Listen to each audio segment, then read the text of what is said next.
지금 인간에 대해서 여러 가지 내용을 하고 이제 언약에 대해서 한번 해보겠습니다. 오늘 하나님과 우리의 관계를 결정하는 원칙이 무엇인가라는 말이 있습니다. 우리가 언약, 약속할 때 언약하는 걸 우리 사람이 보통 쓰는 용어로 이해하지 마시고 하나님과 관계된 약속이라고 이해해 주세요. 중요한 것은 언약, 그냥 약속은 우리가 만나서 당사자 동의 가운데 이루어지지만 언약은 하나님께서 내밀어 주신 거예요. 하나님께서 일방적으로 우리에게 내밀어 주셔서 우리는 그것을 지켜야 되는 겁니다. 이렇게 하나님과의 관계 가운데 일반적인 약속과 언약이 틀린 것은 하나님, 창조자의 주권자 하나님으로서 우리 인간과의 맺어진 언약이라는 것이 어떻게 이루어지느냐? 하나님 입장을 알아야 되고 우리 인간의 입장을 알아야 됩니다.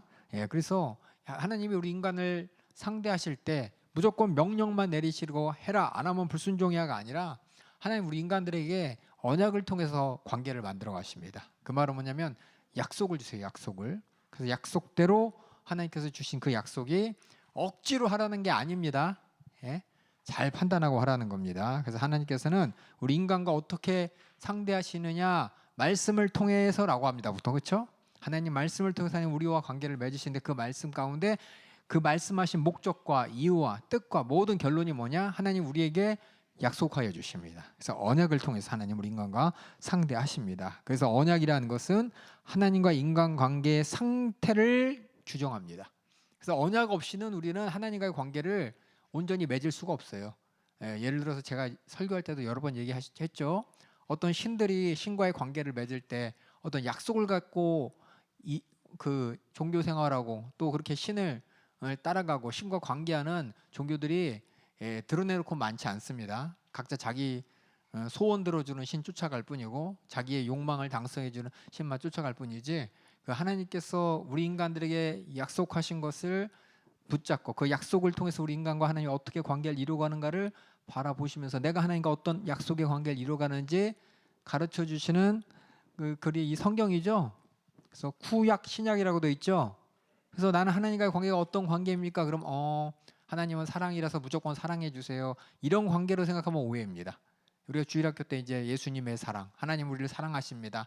처음 이제 교회에 와서도 우리가 복음을 듣고 할 때 주님은 우리를 사랑하셔서 자신의 목숨을 대속물로서 주셨습니다. 그것이 그냥 그런가 보다, 야 기쁘다, 그렇게까지 했구나, 받아들이고 하지만 그 안에 뭐가 있냐면 언약이 있습니다. 언약이 하나님과의 약속된 언약의 관계가 있다는 것을 아시고 이 언약은 내가 하나님한테 약속해 주세요라고 주장한 게 아니라 하나님이 시작하셨어요.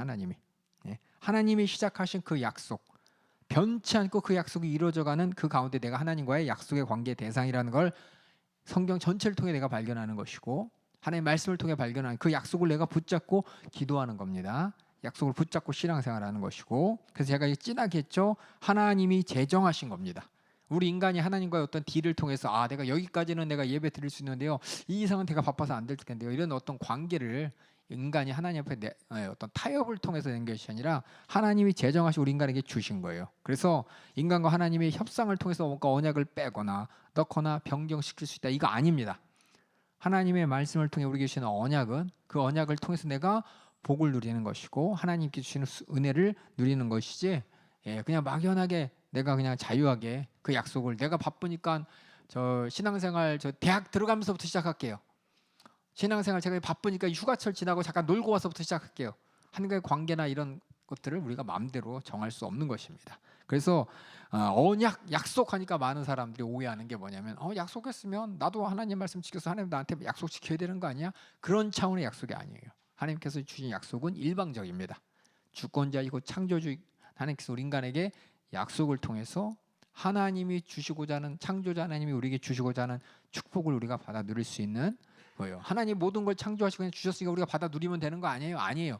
언약 관계 가운데 우리가 누릴 수 있는 겁니다. 그래서 인간이 할 수 있는 일은 이 언약의 의무를 받아들이거나 거절하는 거예요. 받아들여서 복 받느냐, 거절하고서 하나님과 관계 단절돼서 망하느냐, 둘 중 하나밖에 없다는 것입니다. 그래서 우리 인간은 하나님이 주신 언약의 그것을 내가 정말 하나님을 인정함으로 받아들이느냐, 아니면 그냥 인정하지 않고 하나님의 관계가 단절되느냐, 이 언약의 관계라는 겁니다. 그리고 언약이라는 것을 한번 세워지면은 나중에 뭐 협상을 통해서 이거 된다고 안 했습니다. 추가적으로 추가적으로 뭐 잘 설명할 수 있지만 언약의 본질은 변하잖아요. 그 본질이 뭐냐?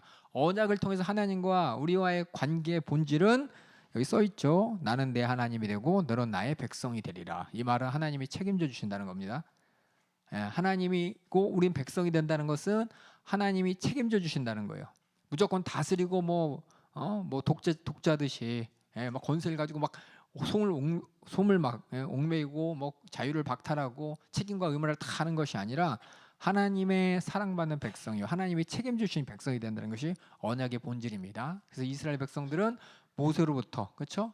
시내산의 율법을 통해 언약의 관계로 들어갔고, 그래서 그들이 하나님의 백성이 된 것이고, 우리는 복음을 듣고, 그렇죠? 예수 그리스도의 새 언약을 인정하고 우리가 하나님의 자녀의 백성이 되는 겁니다. 이게 언약의 본질이에요. 그래서 우리가 하나님과의 관계가 언약을 통해서 맺어지는 것이고 유지되는 것이고, 이것을 누가 책임져 주죠? 하나님이 책임져 주시는 겁니다. 난 하나님 없어도 돼 라는 자들은 창조주 하나님의 관심과 창조주 하나님을 인격적으로 거부하니 죄의 값으로 말미암아 멸망할 수밖에 없는 것이죠. 그래서 하나님 우리와의 관계, 언약이라는 말이 그냥 단순한 약속이 아니라 하나님이 시작하시는, 일방적으로 시작하셔서 자기 백성을 책임져 주시겠다고 하는 약속이라는 거예요. 아시겠죠? 그래서 우리는 하나님 옆에 나는 내가 약속하기 싫은데 그걸 거부하거나 거부는 할 수 있어요. 근데 거부함으로 말미암아 하나님과 관계가 틀어진다는 겁니다. 그래서 언약이 이제 크게 성경 전체를 보면은 하나님과 이 관계를 맺는 방법이 세 가지 정도 있어요.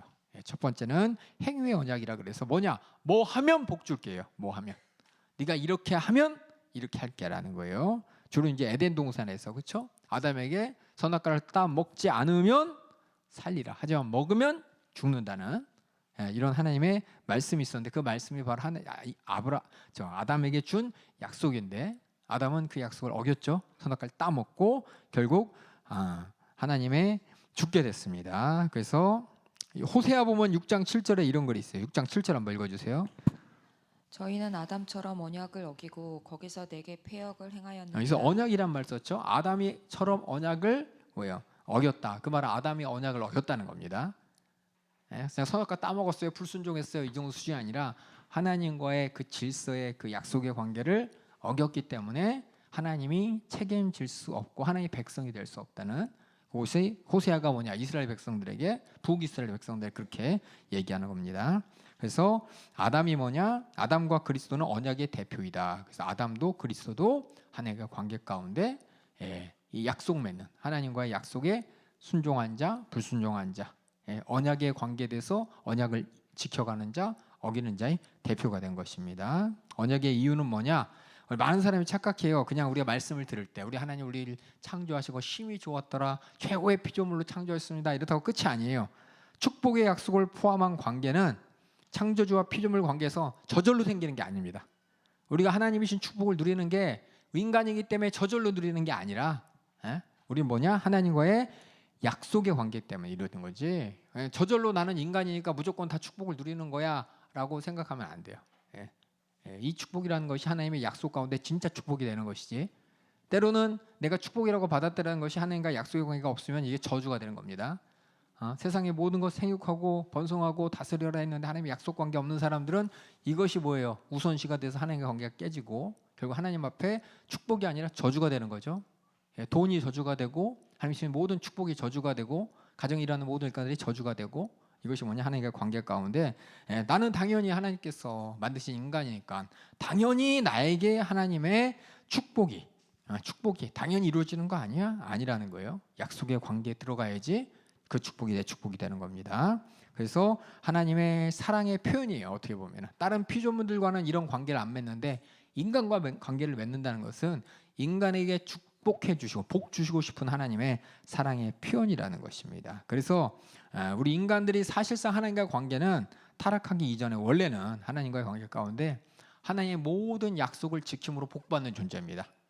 하나님이 주신 언약, 그 말씀을 지킴으로 복받는 존재. 그래서 행위의 언약 관계에 있어야 돼요. 그래서 축복의 참여는 바로 순종하는 데 달려 있었어요. 아담이 그래서 선악과를 따 먹기 전까지 하나님의 축복된 복받는 삶을 살았죠. 그래서 물어볼게요. 그렇다면 이렇게 하나님이 주신 약속대로 내가 순종해서 행함으로 내가 하나님의 자녀라고 백성이 되는 이런 하나님이 주신 그 언약, 행위의 언약, 행위로 말미암아 아담아 선악과를 따먹지 마라. 먹으면 정령 죽으리라. 거꾸로 먹지 않으면 너는 산다는 거예요.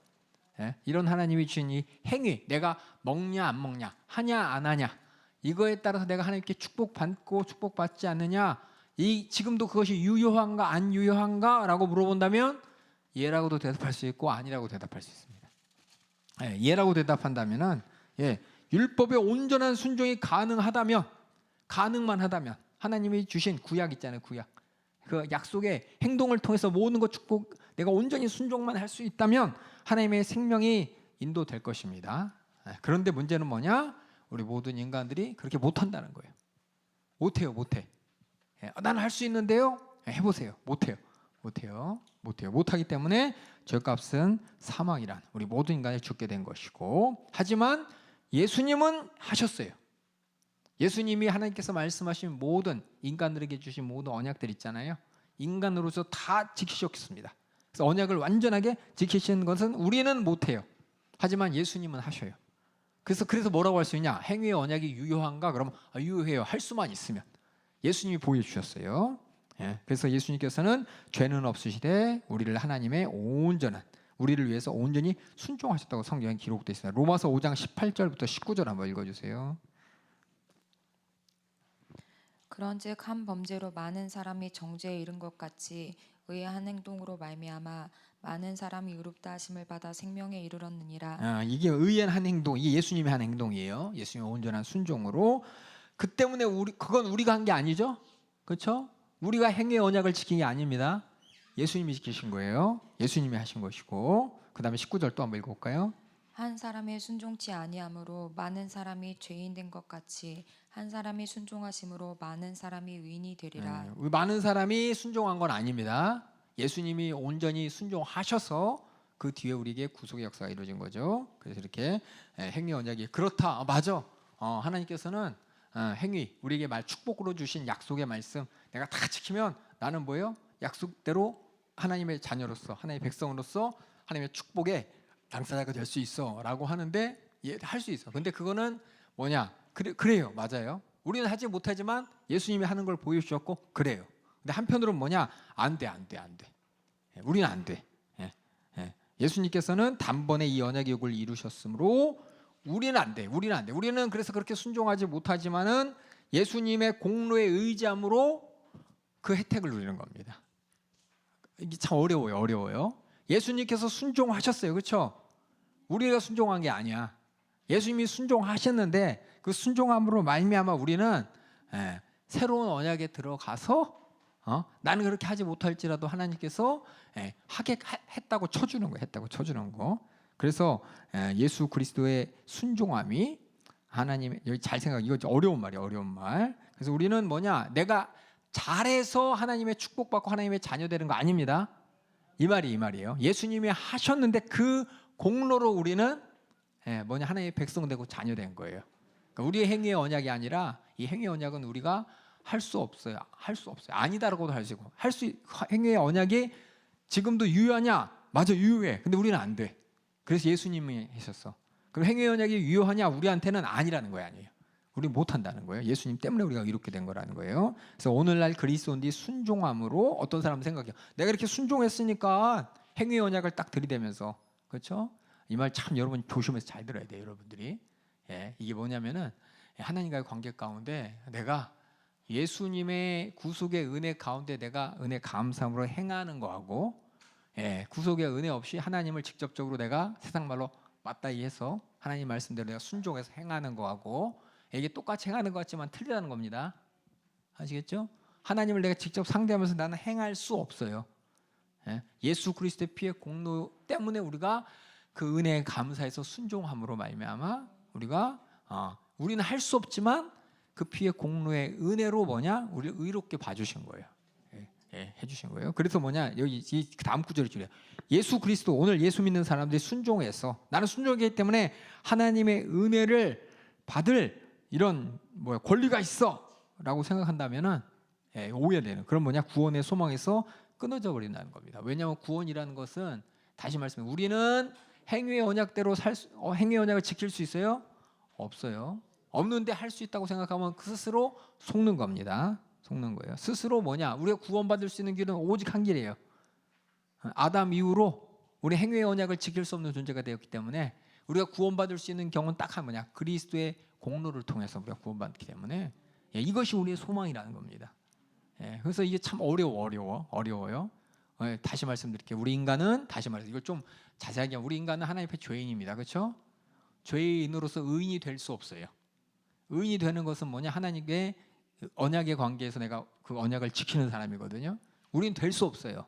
근데 예수님이 오셔서 하나님 앞에 어떻게 우리의 모든 온전한 순종을 통해서 어떻게 보면 순종함으로 받아야 될 모든 축복들, 그 축복을 우리에게 예수 그리스도의 속죄의 은혜로 믿음으로 이렇게 주셨습니다. 이게 되게 어려워요. 이게 뭔 말인지 몰라. 근데 성경 전체를 보면은 이렇게 하나님께서 우리 인간을 상대하시는 방법이에요. 어려운 뭐 행위의 언약이다 뭐 이렇게 말을 썼지만 실상은 우리가 예수 그리스도의 피의 공로로 하나님께 나아갈 수 없다. 이 말은 뭐냐면 약속의 관계로 들어갈 수 없는 우리가 다시금 예수를 통해서 하나님께 나아가서 다시금 내가 어떻게 보면은 내가 행위의 언약한 게 아니라 그 행위의 언약 자체가 내가 했으니까 예수 믿고 구원 받은 다음에 예수님 저리 비껴요 한 다음에 내가 하나님 앞에 이제 의로워졌으니까 내 힘으로 의로워질게요 안 된다는 겁니다.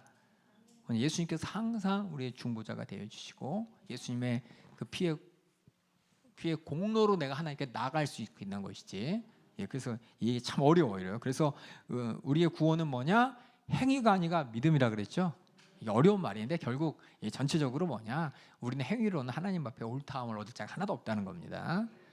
그런데 뭐 누구만 하나님 원래 그걸 바라셨어요. 원래는 바라셨어.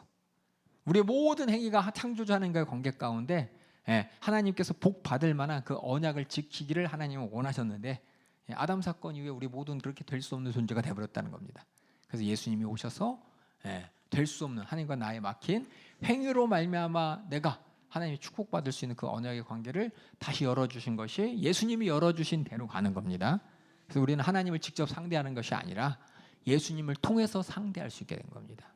그래서 예수님을 통해서 내가 하나님 앞에 믿음으로, 그러니까 내가 하나님을 바라보면서 내가 이렇게 할 수 있어요가 아니라 예수님이 피 흘려 죽으신 그 은혜 감사함으로 더 나아가 예수님이 약속하신 성령이 우리 안에 오셔서 우리가 순종할 수 있게 된 것입니다. 이게 참 어려워요. 저도 읽으면서 이거 쓰면서 참 어렵다 생각했어요. 이게 어떻게 제가 설명을 잘 못해서 그렇습니다. 그래서 마지막 줄 그리스도인들은 예수 그리스도의 사역을 통해서 우리는 어느 언약이냐? 새 언약, 즉 뭐냐? 행위 언약이 아니라 은혜의 언약에 속하게 되는 겁니다. 은혜의 언약에 속했기 때문에 우리는 하라 하지 마라 그 말이 아니에요. 그걸 통해서 하나님께 나가서 복 받는 게 아니라 믿음으로 말미암아 자유롭게 되었기 때문에 하라 하지 마라를 뛰어넘는 하나님의 마음을 알고 하나님의 심정을 아는 성령이 내 안에서 운영하시기 때문에 그렇게 우리는 자유하게 되었다는 겁니다. 행위의 언약만 잘 따지면은 참 어려워. 구약 백성들이 그래서 실패한 거죠. 율법을 열심히 지켜야 돼 그들이 안 된다. 행위로 안 된다는 겁니다. 행위로 안 되기 때문에 것이 뭐냐? 우리 아담 이후의 인간의 모습이라는 거예요. 아담이 선악과를 따먹고 하나님께서 이스라엘 백성을 불러서 구약이라는 언약을 주셨죠. 행위의 언약이에요. 그들이 절대 안 된다는 거예요. 우리 인간은 아담 이후로 아담이 선악과를 따먹은 이후로 우리 인간은 행위의 언약을 지킬 수 없는 존재가 되었다. 하나님께서 이렇게 하면 뭐 한다라는 그 조건을 충족시킬 수 있는 존재가 되지 못했기 때문에 충족할 수 없기 때문에 우리에게 이것을 충족하신 예수 그리스도의 공로로 우리는 공로로 하나님께 나아가서 하나님의 백성이 되고 자녀가 되고 그렇게 우리는 하라 하지 마라가 아니라 예수님을 통해서 주신 하나님의 마음과 예수님을 통해서 주신 성령으로 움직여서 하나님께 의롭게 되는 겁니다. 이게 참 어려워요. 행위의 언약에 대해서. 그 다음 뭐냐? 구속의 언약이라는 단어가 나오는데 이것은 아까 언약은 당사자가 이렇게 했다 그랬죠. 하나님과 우리 인간과의 관계였어요. 근데 우리 인간은 할 수 없었어요. 예수님이 하셨어요. 예수님의 공로로 우리는 행위의 언약 넘어서 은혜의 언약의 관계로 들어간 겁니다. 이렇게 얘기를 하고 그다음 이제 구속의 언약이라는 말이었는데 이건 뭐냐면 하나님이 누구랑 했을까요? 하나님께서 우리 인간들에게 얘기하셨어요. 이사야서 53장 그렇죠? 그게 뭐예요? 우리 인간들에게 약속하신 게 아니고 선언한 거예요. 선언한 거. 그렇죠? 우리의 죄를 담당시키겠다고 하나님께서 선언하실 때 우리한테 너는 그래서 뭐 해야 돼라고 얘기한 거 없으시죠? 그렇죠? 하나님이 아들과 성령님과 함께 이루신 구속의 역사를 우리에게 보여주시고 지키셨죠. 그것은 이제 구속의 언약이라 그래요. 그래서 이게 참 이게 뭐냐면 사실 몰라도 돼요. 몰라도 돼. 이거 뭐 언약이라는 것은 하나님과의 관계인 것이고 우리는 그냥 은혜의 언약만 잘 알고 있으면 됩니다. 성경 말대로 우리 행함으로 이렇게 되는 것이 아니라 믿음으로 이렇게 된다. 이 말을 좀 성경적으로 좀 학자들이 자기들 좋아하는 말로 이렇게 좀 어렵게 표현을 했어요. 근데 여러분들은 이게 어렵게 표현한 것도 있구나라고 듣고 실질적인 표현만 받아들이시면 됩니다. 그래서 성부, 성자, 성령이 협력하여서 성자께서는 모든 인류의 대표로서 우리 인간을 대신해서 행위의 언약이 요구하는 모든 것을 지키시고 더불어 우리가 감당해야 할 죄값도 지불하신 것입니다. 이것은 뭐냐? 그렇게 순종하셨죠, 예수님께서. 그러니까 아버지 하나님이, 그렇죠, 창조주 아버지 하나님이 이 언약을 아들과 함께 이루신 거예요. 성령님과 함께 이루신 거. 우리 그걸 그냥 목도만 하는 거, 목도하고 그다음에 우리 은혜의 관계로 들어가는 겁니다. 그래서 우리 구원은 구원을 위해서 우리 성부, 성자, 성령 하나님께서 동의한 구체적으로는 계획과 목적이 있습니다. 아버지는 구속의 언약을 위해서 아버지가 자기의 속한 백성들을 구원해 아들을 주고 또 그들의 대표가 되도록 아들을 보내고 아들 인간으로 거할 수 있도록 육체를 또 이렇게 준비하셨고 아들의 구속의 한 백성의 대표로 그 아들을 또 나중에 영접하시고 그의 백성의 구원을 정할 수 있는 능력을 성령을 부어주는 권세도 예수님께 주시고 하늘과 땅의 권세도 예수님께 주시기로 아버지 하나님은 그렇게 작정하셨어요. 그렇죠? 작정하시고 그렇게 행하셨고 아들은 이 땅에 와서 모세 율법 아래 살면서 율법을 다 지키고 완전하게 순종했고 십자가에 죽기까지 이상의 순종을 하셨죠. 그렇죠? 이상의 순종을 하셨고 그래서 하나님 아버지께서 그에게 주신 자 중 하나도 잃지 않기 위해 그 백성을 그에게로 불러 모으는데 예수님도 동의하시고 또 성령님은 그 아버지 뜻을 아들이 감당할 수 있도록 능력을 주시고 뜻도 같이 하셨고 또 예수님이 승천하시는데 그 백성들에게까지 그 뜻을 이루셨죠. 그리스도의 구속의 역사 혜택을 적용하는데 그 뜻을 같이 하셔서 삼위 하나님께서는 어떠냐? 자발적으로 구속의 언약을 이루셨습니다. 그래서 여러분 잘 보세요. 구속 약속은 이 상대가 있는데 구속의 역사는 우리 인간을 상대해서 우리 인간과 어떤 약속에서 우리 인간이 한 게 하나도 없어요. 그렇죠? 성부 하나님, 성자의 성령 하나님이 인류 구속을 위해서 역사를 움직여가면서 아들을 보내시고 아들을 통해 성령의 역사를 보여주고 그 성령 우리까지 보여주시면서 하나님이 하신 겁니다. 그래서 우리 구속의 역사를 구속의 언약은 내가 그 언약의 당사자가 아니라 나는 수혜자예요. 그냥 언약의 수혜자일 뿐입니다. 그 언약을 내가 지키고 안 지키고 할 건더기가 없어요. 이런 얘기가 있다는 거예요. 그다음 우리한테 중요한 건 뭐예요? 그다음 은혜 언약. 사실상 아까 얘기한 대로 창세기 3장 타락 이후부터 우리 하나님께서 죄악된 사람들이 하나님과 교제할 수 있도록 구원의 계획을 이루시는데 그 전체가 인간을 구원하기 위한 모든 것들이 이제 은혜입니다. 언약의 당사자는 바로 하나님과 그가 구원하실 백성과 이 언약이에요. 우리 언약의 당사자가 그리스도께서 우리를 대신해서 언약의 조건을 다 성취하시고 우리를 하나님과 화목케 하는 중보자의 역할을 수행하셨습니다. 그래서 이 언약, 은혜의 언약에 내가 들어갈 수 있는, 다시 말해서 하나님과 약속의 관계에 들어갈 수 있는 조건은 딱 하나, 믿음입니다. 믿음.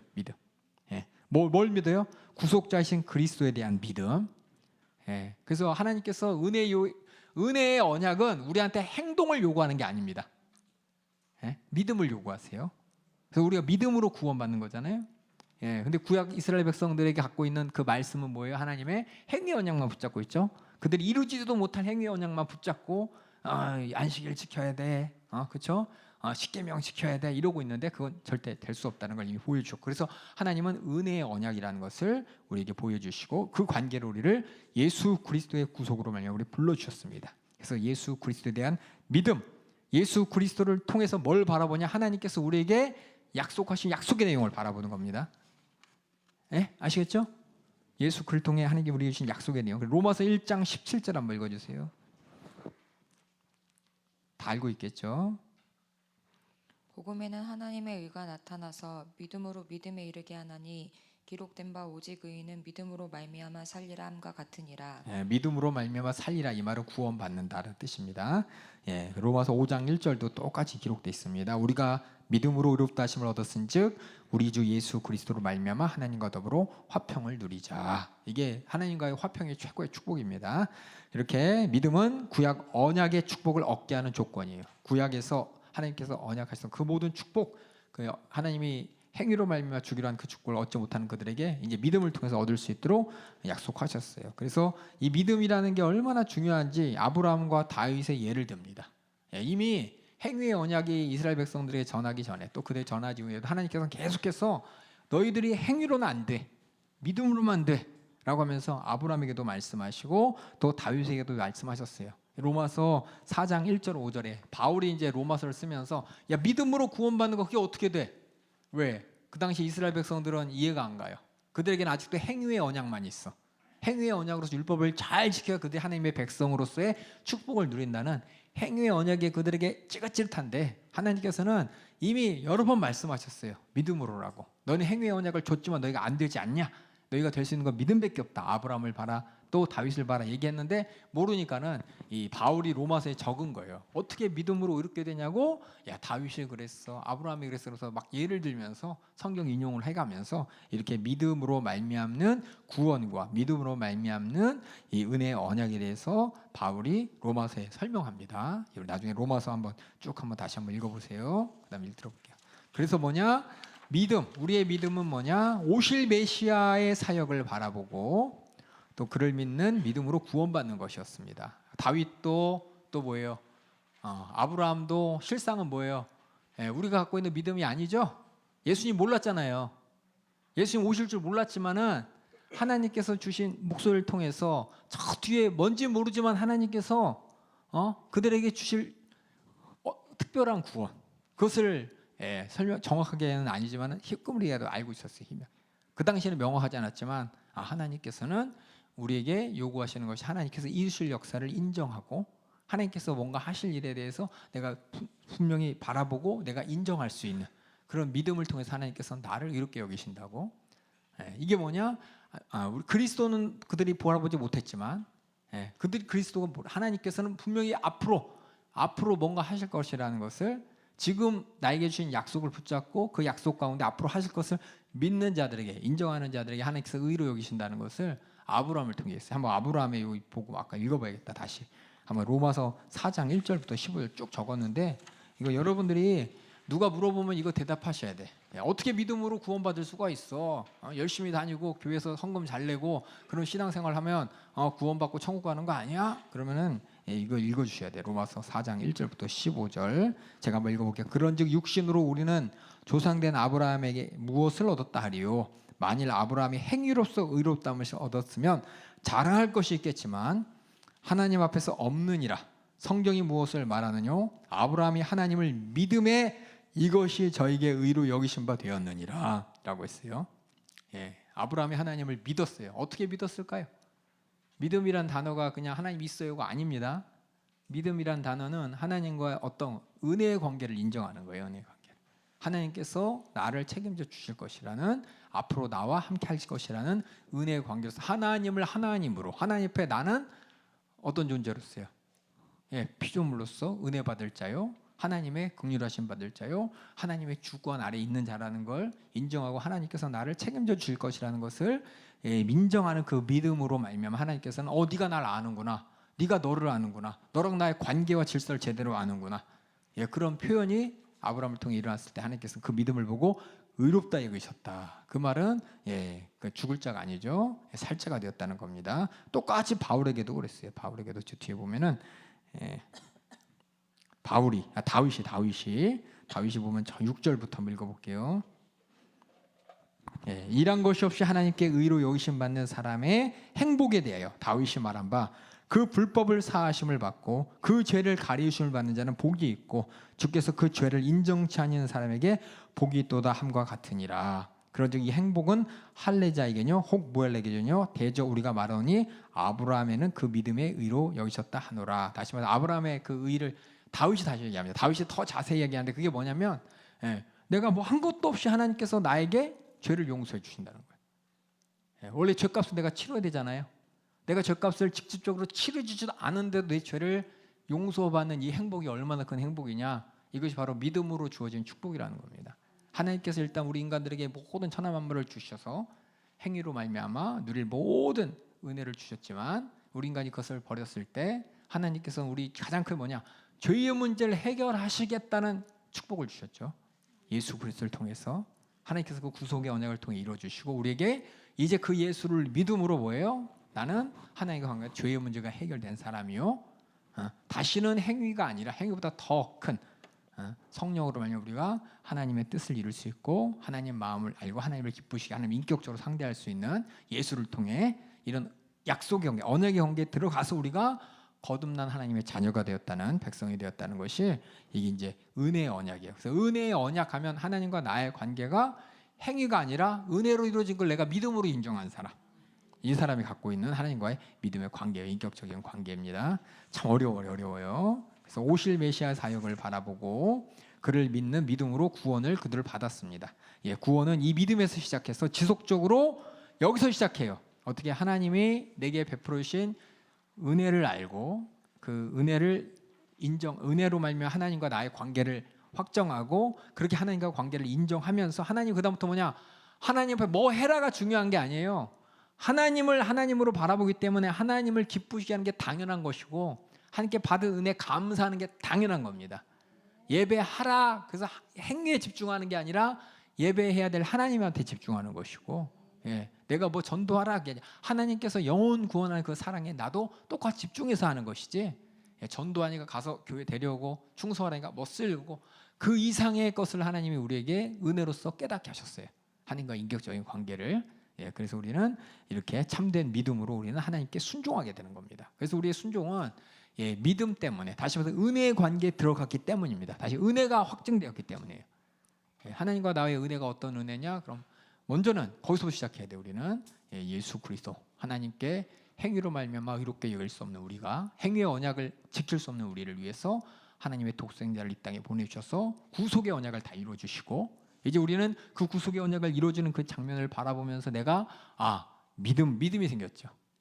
하나님이 나를 문제를 해결할 것이 죄의 문제인 것이고, 무엇보다도 하나님이 죄의 문제를 해결하기에 독생자까지 내놓을 만큼이나 하나님은 뭐야? 주권자시고 구원자시고 나는 그 안에 은혜 받을 자요, 그렇게 나는 불쌍한 자였구나 하면서 약속을 붙잡고 죄 사함 받아서 이제 하나님의 자녀가 된, 그래서 그 은혜가 감사해서 우리 계속 신앙양심 하잖아요. 그렇죠? 그 나의 인격이 하나님 앞에 순종하게 만드는 것, 그게 바로 참된 믿음은 하나님은 우리가 하나님께 순종할 수 있게 만드는 것입니다. 그래서 야고보서 2장 17절 읽어주세요. 이와 같이 행함이 없는 믿음은 그 자체가 죽은 것이라. 이 행함이 뭐냐? 내 신앙양심이 올라서 나오는 행동이에요. 행동. 근데 있다고 하는데 안 움직이면 그 사람은 없는 겁니다. 그래서 그리스도께 순종함은, 내가 그리스도께 순종합니다라고 할 때 나의 고백이 있잖아요. 그 고백이 막연히 그냥 말씀 잘 들을게요가 아니라 우리가 새 언약의 일원임을 보여주는 필수적인 증거인 것입니다. 왜? 예수를 통해서 내가 은혜 언약의 관계로 들어갔기 때문에. 그래서 하나님께서는 이렇게 축복의 약속을 주셔서 하나님과 함께하는 영생에 대한 약속을 은혜의 언약의 대상자에게, 당당 상대자에게 주셨고, 하나님은 그들의 하나님이 되고 그들 하나님의 백성이 됩니다. 어떻게? 성령으로 거듭나서. 그래서 구약에서도 계속 그렇게 하나님의, 나는 너희 하나님이 되고 너는 나의 백성이 된다는 얘기가 계속 나와요. 이게 뭐냐? 하나님께서 우리 인간과 맺고 싶은 언약의 관계를 통해서 맺고 싶은 본질의 관계입니다. 그렇게 예수 그리스도의 구속으로 말미암아 그것을 믿음으로 이렇게 된 하나님의 백성이 교회에서 완성되고, 요한은 이제 다가올 시대에 대한 이상이 이제 새 하늘과 새 땅에서 이제 이루어질 것이라고 이렇게 예고하고 그것이 우리의 소망이 됩니다. 그래서 언약의 표시, 그런 내 하나님과 백성으로서 약속 가운데 맺어진 하나님과의 관계, 축복의 관계 증거가 뭐냐? 구약에서는 할례였어요.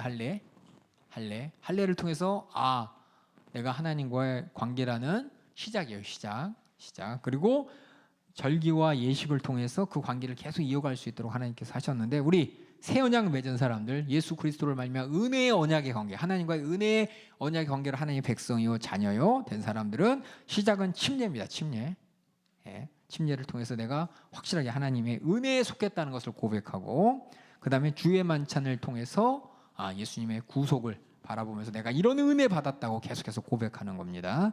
그래서 은혜의 언약은 하나님께서 구원하실 자를 향해서 무조건적인 은혜라는 것을 인정하는 거예요. 어떤 조건이 없어요. 야, 너 은혜 관계 들어오려면 네가 그래도 집 팔고 뭐 팔고 하다못해 콩팥 하나로 내놓고 이런 거 없습니다. 믿기만 하는 거예요. 믿기만. 어떻게 하나님께서 이미 구속의 언약을 이루신, 그렇죠?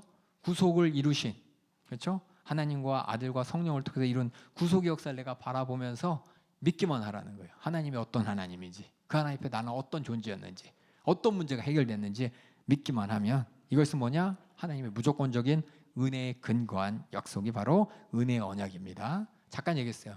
이게 참 어려워요. 언약이에요, 언약. 그래서 언약인데 구약의 이스라엘 백성들은 그 언약의 기준이 뭐였냐? 율법이었습니다. 그렇죠? 우리는 뭐예요? 믿음이라는 겁니다. 행동이 아니라 우리 하나님을 인정할 수밖에 없는 사건을 하나님이 보여주셨기 때문에 독생자들 예수 그리스도를 통해 성령을 통해 우리가 하나님을 만나고 하나님을 알고 하나님의 어떠시 무엇이고 내 문제가 뭔지 어떻게 해결됐는지 하나님이 일방적으로 하셨다는 걸 내가 보고 믿게 하셨기 때문에 이게 은혜예요. 은혜 무조건적인 은혜. 그게 무조건적인 은혜예요. 하나님 무조건적으로 날 사랑하실 거야. 뭘 해도 날 구원하실 거야. 이게 무조건적인 은혜가 아니라 나는 아무것도 한 것도 없는데 하나님께서는 나의 죄의 문제를 이미 2000년 전에 해결하시고 나에게는 뭐냐? 이런 이 예수를 봐라. 이 교회 역사를 봐라. 성경을 봐라. 나 이런 하나님이야. 그 하나님을 내가 인정할 수 있게, 그 하나님을 믿을 수 있게, 은혜를 인정할 수 있게 하는 것이 은혜의 언약입니다. 어려워요. 그래서 은혜의 언약의 여러 가지 형태를 보면은 본질적인 요소는 하나님과 이 믿음의 관계에 대해서 하나님이 일방적으로 해주시는, 그렇죠? 우리에게 어떤 요구한 거 없어요. 하나님이 일방적으로 하셔서 우리에게 믿음을 주시는 이런 역사를 시대에 따라 보면은 여자의 씨에 대한 약속이 있어요. 이걸 원시 복음이라고도 해요. 그래서 창세기 3장 15절 한번 읽어주세요. 내가 너로 여자와 원수가 되게 하고 너의 후손도 여자의 후손과 원수가 되게 하리니 여자의 후손은 내 머리를 상하게 할 것이요 너는 그의 발꿈치를 상하게 할 것이니라 하시고 이게 뭐냐면 하나님이 다 하신다는 거예요, 그렇죠? 하나님이 여자의 후손이라는 그 그리스도죠, 그렇죠? 그래서 그리스도를 통해서 이제 악한 마귀를 멸할 것이라는 하나님의 그 약속이 바로 우리에게 뭐냐? 전해준 은혜의 언약의 약속이었어요. 우리 하나님이 하신 우리를 죄와 저주와 사망에서 구원하셔서 우리를 영원한 생명으로 자녀로 다시 찾아주겠다는 약속이 창세기 3장 15절에 있었고 그 증거로서 뭐냐? 아담과 하와에게 옷을 지어 입히시죠. 뭐냐? 하나님이 자비예요, 자비. 그렇게 우리를 사랑하신다는 거예요. 어려움부터하게 하나님과 관계에 대해서 가능성을 이렇게 암시했다면은 노아 홍수에서도 노아와 이제 맺으신 언약이 있어요. 우리 창세기 9장 7절부터 8절 한번 읽어주세요. 너희는 생육하고 번성하며 땅에 편만하여 그 중에서 번성하라 하셨더라. 하나님이 노아와 그에 함께한 아들들에게 일러 가라사대. 노아가 아무것도 한 것 없이 노아 방주 열심히 졌다는 그걸로 하나님께서 구원해 주셨죠. 구원 이후에 펼쳐진 그들이 받은 축복이 바로 하나님이 주신 은혜, 언약의 관계라는 걸 우리가 발견됩니다. 그래서 하나님과 영적인 교제의 약속이 아니고 또 인간 편에서도 적극적으로 참여할 것이 없이 하나님께서 하셨습니다. 아브라함의 언약 한번 볼게요. 아브라함도 마찬가지예요. 은혜의 언약의 중요한 요소를 이미 아브라함에 얘기했습니다. 은혜로 구원받는다는 것을. 갈라디아서 3장 8절 한번 읽어볼까요? 또 하나님이 이방을 믿음으로 말미암아 의로 정하실 것을 성경이 미리 알고 먼저 아브라함에게 복을 전하되 모든 이방인이 너를 인하여 복을 받으리라 하였으니. 이게 보면 성경이 미리 알고 먼저 아브라함에게 복음을 전하셨대요. 우리가 알고 있는 복음은 예수 그리스도의 복음이죠. 예수 그리스도를 통해서 하나님과 은혜 관계에 들어갈 수 있는 이 길을 하나님께서는 아브라함에게 미리 알려주셨대. 그 말은 뭐냐? 예수 그리스도를 정확하게 얘기한 건 아니고 제가 이야기는 하나님께서 은혜로서 구원하신다는, 은혜로서 책임져 주신다는 그런 믿음을 네가 가졌고 네 후손도 갖게 될 것이라는 그것을 아브라함에게 전해줬다는 것을 우리가 알 수 있습니다. 그 다음에 그리스도의 성취 때까지 이런 아브라함의 언약이 남아 있었죠. 그 뒤에 보면 이제 아까 침례 요한의 도래를 통해서 아브라함이 약속하신 것이 이루기에 하나님의 사역의 시작이라고 설명됐고, 그래서 옛 언약이라는 것이 아까 얘기했지만은 그리스도 안에서 새 언약과 대조된 모세 아래서 시내산에서 맺은 언약. 그죠? 그들이 실상은 은혜로 구원받았죠. 은혜로 구원받은 그들에게 하나님께서는 하나님의 백성될 약속을 삼아 주셨어. 백성될 약속. 그 백성될 약속이 뭐냐? 율법 잘 지켜라 했죠. 그럼 내가 너의 하나님이 되고 넌 나의 백성이 될 것이다라고 했는데 결국 그 행위의 언약은 깨져버렸죠. 깨져버렸죠. 그리고 나서 예수 그리스도를 이 땅에 보내시겠다는 새 언약을 하시고 그로 말미암아 다시금 하나님의 백성, 하나님의 나라를 세울 언약을 주셨기 때문에 이걸 새 언약이라고 합니다. 그래서 구약이 옛 언약, 신약이 새 언약. 그래서 옛 언약은 행위 있죠, 행위의 언약이었는데 우리 인간이 절대 아담 후손으로서는 절대 할 수 없는 약속이야. 아담의 후손으로서는 행위의 언약을 하나님이 주셨지만 우리는 지킬 수 없다는 걸 하나님이 보여주신 거예요. 우리 은혜로밖에 안 된다는 거예요. 그걸 이제 보여주시기 위해서 이스라엘 백성들을 하나님께서 그렇게 구속의 역사 가운데 사용하셨습니다. 그래서 모세 언약은 이스라엘 백성들의 죄를 절제시키고 그 백성들이 나는 안 되는구나, 죄라는 걸 어떻게 해도 안 되는구나, 이 죄의 문제는 우리가 해결할 수 없구나, 누군가 해결해 줘야 되는구나 라면서 그리스도를 바라보게 만들게 하려고, 누군가를 기다리게 만들게 하기 위한 성문화된 율법이었습니다. 우리 갈라디아 3장 19절 한번 읽어주세요. 그런즉 율법은 무엇이냐? 번법함을 인하여 더한 것이라. 천사들로 말미암아 중보의 손을 빌어 베푸신 것인데 약속하신 자손이 오시기까지 있을 것이라. 그 뒤에 24절 읽어주세요. 이같이 율법이 우리를 그리스도에게로 인도하는 몽학 선생이 되어 우리로 하여금 믿음으로 말미암아 의롭다함을 얻게 하려 함이니라. 결국 뭐냐면 이거예요. 이게 안 되는구나. 하나님이 행함으로 주신 이 약속 나는 지킬 수 없구나. 이 죄라는 것이 이게 지긋지긋하니 어떻게 해결할 수 없구나. 누군가 해결해 줘야 될 수밖에 없는 거구나 라면서 해결해 줄 자, 하나님께서 약속하신 그리스도를 기다리게 하는 것이 율법의 역할이라고 이렇게 여기 갈라디아서는 이렇게 얘기했습니다. 그렇다고 은혜가 없었다, 그것조차도 은혜입니다. 은혜래. 그것도 은혜로 주신 거예요. 실질적으로 죄를 제거한 것은 아니지만 완전한 제물, 완전한 대제사장이 그리스도께서 죄를 담당하실 것을 예고한 것이 옛 언약입니다. 사람들은 그 율법을 온전히 순종할 수 없었기 때문에 율법을 통해 생명을 얻을 수 없는 것이 그들의 역사예요. 이스라엘 백성들의 역사. 안 되는구나, 안 되는구나. 사람들은 그 율법을 그래서 성령께서는 능력을 주셔서 모세의 율법으로는 도저히 감당할 수 없었던 방법으로 하나님께 순종하게 하시는 거예요. 그래서 우리는 내가 안 되니까 내 안에 성령님께서 하게 하시는 겁니다. 성령의 감동으로 내가 거룩하다는 뜻이 뭐냐? 하나님과의 관계가 열려 있다는 것이고 이 언약의 관계를 계속해서 이어갈 수 있게 하나님께 순종케 하는 것이 성령이 우리 안에서, 이게 뭐냐? 이스라엘 백성들은 스스로 할 수 없기 때문에, 그렇죠? 하나님께서 성령을 보내서 우리가 할 수 있게 하시는 은혜의 약속, 은혜의 언약 관계로 우리를 불러주신 것이 이 구속의 역사예요. 고린도후서 3장 6절 한번 읽어주세요. 저가 또 우리로 새 언약의 일꾼 되기에 만족해 하셨으니 의문으로 하지 아니하고 오직 영으로 함이니 의문은 죽이는 것이요 영은 살리는 것임이니라. 그래서 우리에게는 그리스도 안에 새 언약을 주셨습니다. 훨씬 나은 것이라고 히브리서는 계속해서 얘기하고 예레미야서는 새 언약 주겠다는 그 약속을 하셨어요. 메시아가 오심으로 이제 새 언약 안에 훨씬 더 큰 축복들이 있으니 그것이 뭐냐? 예수님께서 사시고 죽으시고 다시 살아나시고 단번에 우리 죄를 속하셨다는 겁니다. 참 이게 눈에 보이지 않으니까 잘 안 보여, 그렇죠? 죄라는 것이 눈에 보이고 수치화되어 있으면 탁탁탁 보일 텐데 이게 보이지 않는 것은 이게 이제 하나님과의 인격적인 관계이기 때문에 그렇습니다. 인격적인 관계가 열리는 사람들, 하나님의 말씀이 내 안에 정말 명령이, 무서운 명령이야, 나를 사랑함으로 지키신 명령으로 들리고 하나님이 내게 베푸신 그 사랑이 천국에 관한 실제와 내 영혼에 대한 실제가 뼈저리게 경험되는 사람들이 이제 이걸 어떻게 말로 표현하잖아요. 저도 말로는 해요.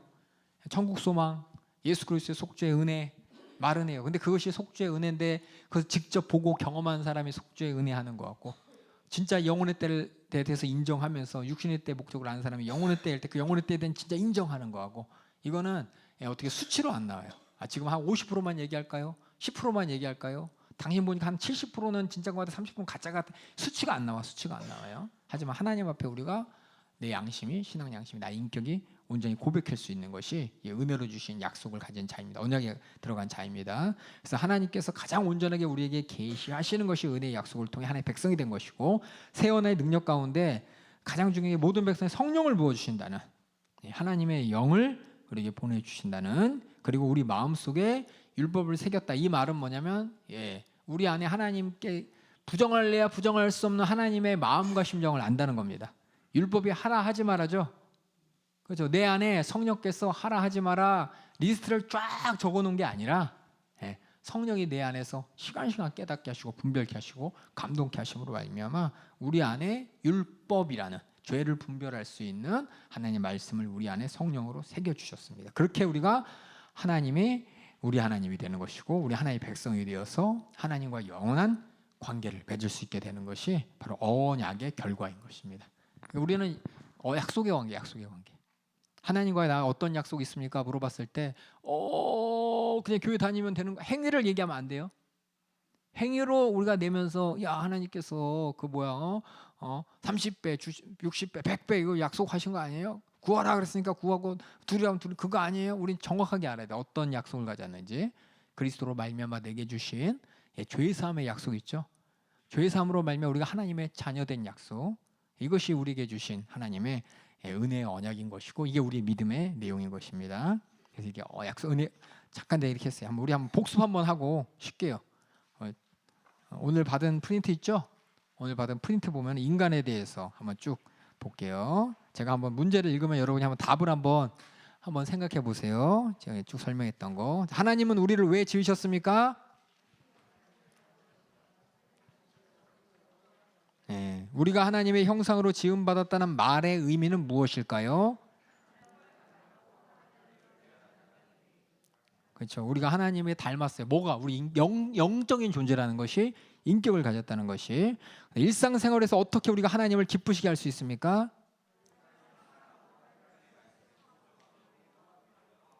말씀에 순종하는 것이 억지로 하는 게 아니죠. 사랑함으로 순종하는 겁니다. 하나님을 하나님으로 인정해 드리는 거예요. 하나님께서 왜 남자와 여자를 지으셨습니까?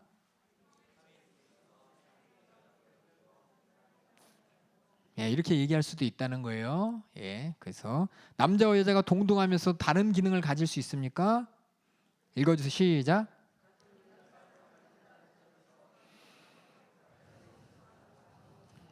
차별이 아닙니다. 상호 보완입니다. 성경이 말하는 영과 혼은 어떻게 이해해야 되나요? 같은 건가요? 한번 읽어볼까요? 시작.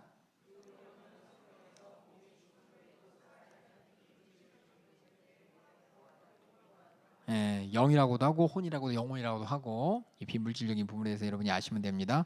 죄란 무엇일까요?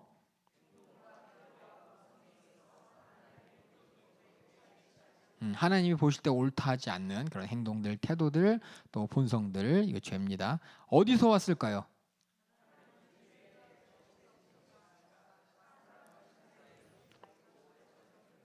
그렇죠. 인격적 결단에서 왔는데 많은 사람들이 하나님 우리를 창조하시고 하나님께 모든 것을 알고 계시고 우리가 그럼 타락할 것도 알고 계시고 타락하도록 우리를 창조하셨고 그 질서 가운데 우리가 그냥 이렇게 움직여가는 거 아니야 라는 어떤 운명론자 같은 사람들이 하나님의 전지전능하심과 하나님이 모든 것을 계획하셨다는 이 섭리에 대해서 오해하게 되면은 우리가 죄진 것도 하나님께서 이렇게 프로그램되고 하나님의 뜻 가운데 이렇게 이루어진 거 아니야? 그럼 하나님이 책임져야 되는 거 아니야? 이거 잘못됐다는 겁니다. 그다음에 우리는 아담에게서 죄의 죄성을 유전받았습니까? 한번 읽어볼까? 시작.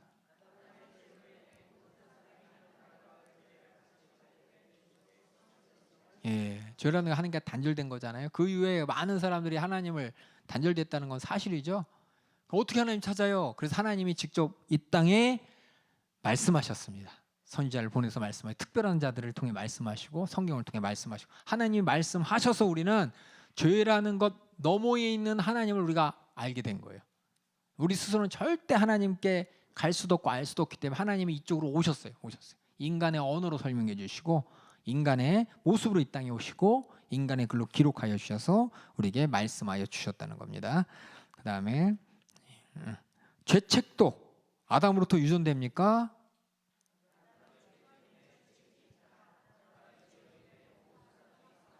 한편으로 억울하죠. 그렇죠? 내가 죄 안 졌는데 나는 왜 지옥 가야 되고 나는 죄라는 걸 내가 진 적이 없는데 내가 선악과 따먹지도 않는데 왜 나는 이런 존재가 된 거야 라고 한다면 그건 그 뒤에 아까 얘기한 것처럼 그 죄에 대한 책임이 어떻게 있는지 모르지만 살지 마세요. 우리 가만히 세상을 바라보면 얼마나 사람들이 그 죄성을 갖고 있는지를 알게 되는 것이고 결국 그 책임은 내가 지기 때문에 죽는다는 거죠. 내가 죽는다는 것이 나에게 죄가 있다는 것이고 죄라는 책임이 분명히 내가 인정하지 않더라도 나에게 있다는 겁니다.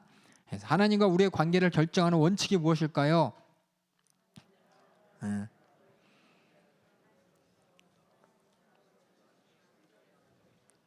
하나님이 정한 겁니다. 우리 인간하고 타협한 게 아니에요. 하나님 복 주시려고 이렇게 하라고, 복 받는 방법이 이거라고, 하나님 만나는 방법이 이것뿐이라고 하나님께서 보여주신 그 언약의 관계입니다. 그래서 언약의 본질적인 내용이 뭘까요? 시작. 이게 하나님과의 관계가 열렸다는 거예요. 하나님으로서 피조물로서의 그 관계가 확실하게 확인되어졌다는 것이 언약으로 말미암는 우리에게 주신 하나님 축복. 어떤 사람은 왜 축복이 내가 하나님한테 이렇게 종속돼야 돼? 그 사람은 아직도 자기 자신을 모르는 거고 하나님을 모르는 거예요. 그래서 하나님은 자기 자신을 나타내시기 위해서 세상 가운데 계시하셨다고 첫 시간에 얘기했죠. 예, 여러분이 그래서 이게 처음부터 어디서부터 시작해야 되냐면은 하나님이 말씀하셔서 알게 된 거야. 하나님 말씀하셔서 그나마 우리가 알게 된 것이고 그렇게 알 수 있게 된 것이지 우리가 스스로 하나님을 찾을래야 알래야 알 수도 없습니다. 많은 사람들이 그러 이거 하나님 말씀 어떻게 하냐고. 우리가 성경을 읽으면서 성경의 감화 감동 더불어 구속의 역사 가운데 일어난 수많은 사건을 통해 하나님은 분명하게 우리 인간에게 충분히 설명하고 계세요. 더 이상 설명할 수 없어. 이미 충분히 설명하셨어요. 그 다음부터 우리 인간들이 그거에 대한 반응은 각자 자기가 의지로 결정하는 겁니다. 그래서 이렇게 우리 인간에 대해서 쭉 읽었고요. 뭐 여러 가지 뭐 인간에 대한 질문들이 많이 있어요. 근데 성경에 기록된 걸 바탕으로 해서 우리 하나님 앞에 우리 인간의 모습이 어떤 모습이고 특별히 죄라는 것 그것이 어떻게 우리 안에 있는지에 대해서 다시 살펴봤고요. 성경에 보면 예수님의 탄생에 대해서 기록된 게 마태복음하고 누가복음이죠. 특별히 거기 보면 예수님의 족보도 나오고 여러 가지 얘기가 나오는 이유는 그 당시 많은 사람들이 예수님에 대해서 의심하기 시작했어요. 그래서 마태복음이나 누가복음이 기록된 게 예수님이 이제 돌아가시고 승천하시고 나서 30년 뒤거든요. 30년이면 신화가 막 생겨나요.